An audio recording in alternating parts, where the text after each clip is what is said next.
Kitab 1 Samuel. Pasal 9, Saul diurapi menjadi raja. Ada seorang dari daerah Benyamin namanya Kis bin Abiel bin Seror bin Bekorat bin Afia, seorang suku Benyamin, seorang yang berada. Orang ini ada anaknya laki-laki namanya Saul, seorang muda yang elok rupanya.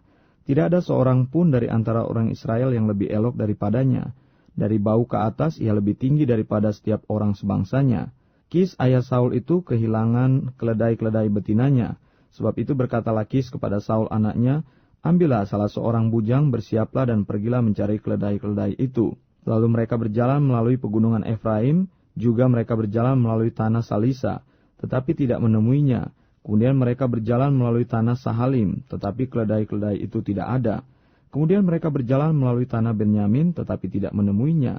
Ketika mereka sampai ke tanah Suf, berkatalah Saul kepada bujangnya yang bersama-sama dengan dia, mari kita pulang, nanti ayahku tidak lagi memikirkan keledai-keledai itu, tetapi khawatir mengenai kita. Tetapi orang ini berkata kepadanya, tunggu, di kota ini ada seorang abdi Allah, seorang yang terhormat. Segala yang dikatakannya pasti terjadi. Marilah kita pergi ke sana sekarang juga, mungkin ia dapat memberitahukan kepada kita tentang perjalanan yang kita tempuh ini. Jawab Saul kepada bujangnya itu, tetapi kalau kita pergi, apakah yang akan kita bawa kepada orang itu? Sebab roti di kantong kita telah habis dan tidak ada pemberian untuk dibawa kepada abdi Allah itu. Apakah yang ada pada kita? Jawab bujang itu kepada Saul, masih ada padaku 1/4 sikal perak, itu dapat aku berikan kepada abdi Allah itu. Maka ia akan memberitahukan kepada kita tentang perjalanan kita. Dahulu di antara orang Israel, apabila seseorang pergi menanyakan petunjuk Allah, ia berkata begini, mari kita pergi kepada pelihat. Sebab nabi yang sekarang ini disebutkan dahulu pelihat. Kemudian berkatalah Saul kepada bujangnya itu, pikiranmu itu baik, mari kita pergi.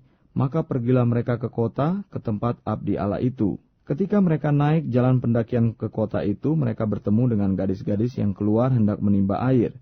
Mereka bertanya kepada gadis-gadis itu, pelihat ada di sini? Jawab gadis-gadis itu kepada mereka, ya ada.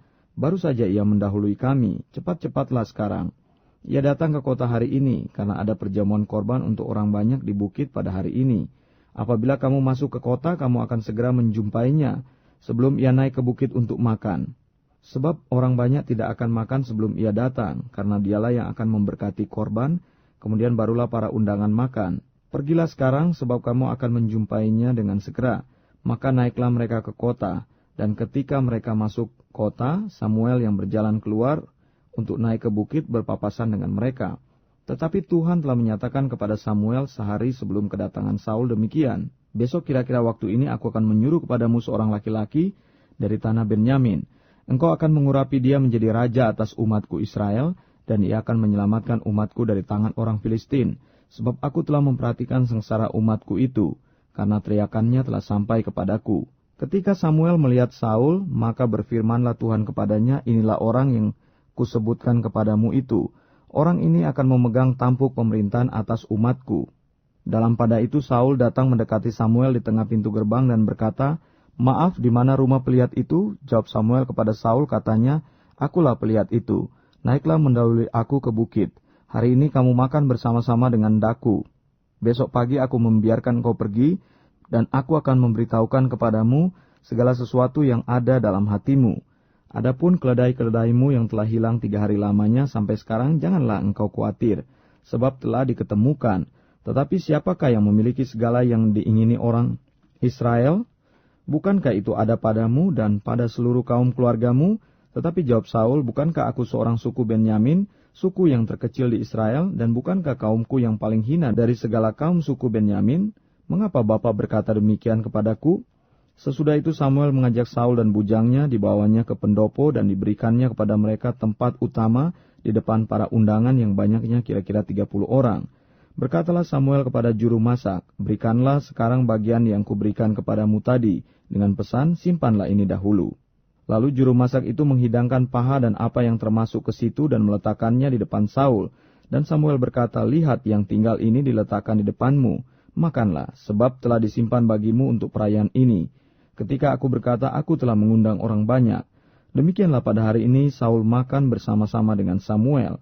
Sesudah itu turunlah mereka dari bukit ke kota, dan Samuel bercakap-cakap dengan Saul di atas soto. Mereka bangun pagi-pagi dan ketika fajar menyingsing, Samuel memanggil Saul yang ada di atas soto itu, katanya, "Bangunlah, aku akan mengantarkan engkau." Lalu Saul bangun dan mereka keduanya pergi keluar, yakni ia dan Samuel. Ketika mereka turun sampai ke ujung kota, berkatalah Samuel kepada Saul, "Katakanlah kepada bujang itu supaya ia pergi mendahului kita. Tetapi berhentilah engkau sebentar, maka aku akan memberitahukan kepadamu firman Allah."